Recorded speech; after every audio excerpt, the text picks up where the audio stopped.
Welcome to GGL news. గోనెగండ్లలో ఘనంగా మిలాదున్ నబీ వేడుకలు. గోనెగండ్లలో మహాప్రవక్త జన్మదినోత్సవమైన మిలాదున్ నబీ సందర్భంగా ముస్లిం సోదరులు భక్తి శ్రద్ధలతో అద్భుతంగా శాంతి ర్యాలీ నిర్వహించారు. గోనెగండ్ల పట్టణంలోని నేడు ఆధ్యాత్మిక కాంతులతో మెరిసిపోయింది. మిలాదున్ నబీ పర్వదినాన్ని పురస్కరించుకొని వేలాది మంది ముస్లిం సోదరులు ఐక్యంగా శాంతి సందేశాన్ని విస్తరిస్తున్నారు. ఈ ర్యాలీ జామియా మస్జిద్ నుండి ప్రారంభమై చాంటాకిస్ బస్టాండ్, వైఎస్ఆర్ సర్కిల్ మీదుగా హజరత్ అలీ దర్గా వరకు భక్తి శ్రద్ధలతో మధ్య కొనసాగింది. ర్యాలీ మార్గమంతా నినాదాలు, ప్రార్థనలు, ధార్మిక గీతాలతో మారుమోగింది. మిలాద్ కమిటీ నాయకులు సందేశం ప్రవక్త బోధించిన ప్రేమ, కరుణ, సోదర భావం ప్రతి మనిషి ఆచరించాలని, సమాజంలో శాంతి, ఐక్యత నెలకొల్పడం మన అందరి బాధ్యత అని తెలిపారు. ఈ కార్యక్రమంలో ప్రముఖ మత పెద్దలు ముల్లా హుసేన్ సాహెబ్, రహీం బాషా, అల్లాబండ ఖాసిం సాహెబ్, ముల్లా షాషావలి, కటార్కొండ మహబూబ్ బాషా పాల్గొన్నారు.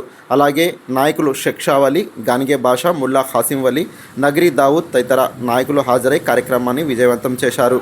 శాంతి, సహనం, సోదరభావం సందేశాన్ని ప్రపంచానికి అందించిన మహాప్రవక్త స్ఫూర్తితో గోనెగండ్ల ప్రజలు ఐక్యతకు ప్రతీకగా నిలిచారు. మత పెద్దలు, యువత పెద్ద సంఖ్యలో పాల్గొని కార్యక్రమాన్ని మరింత విశిష్టతను చేకూర్చారు.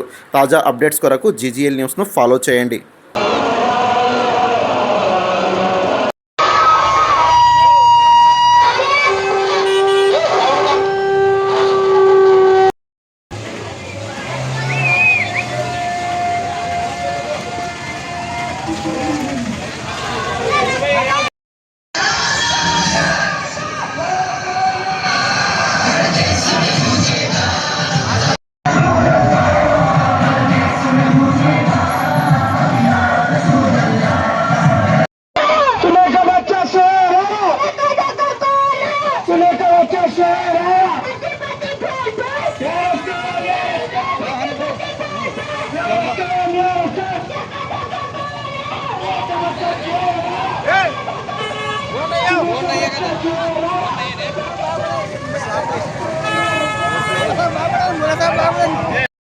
जाओ सर, अली सर।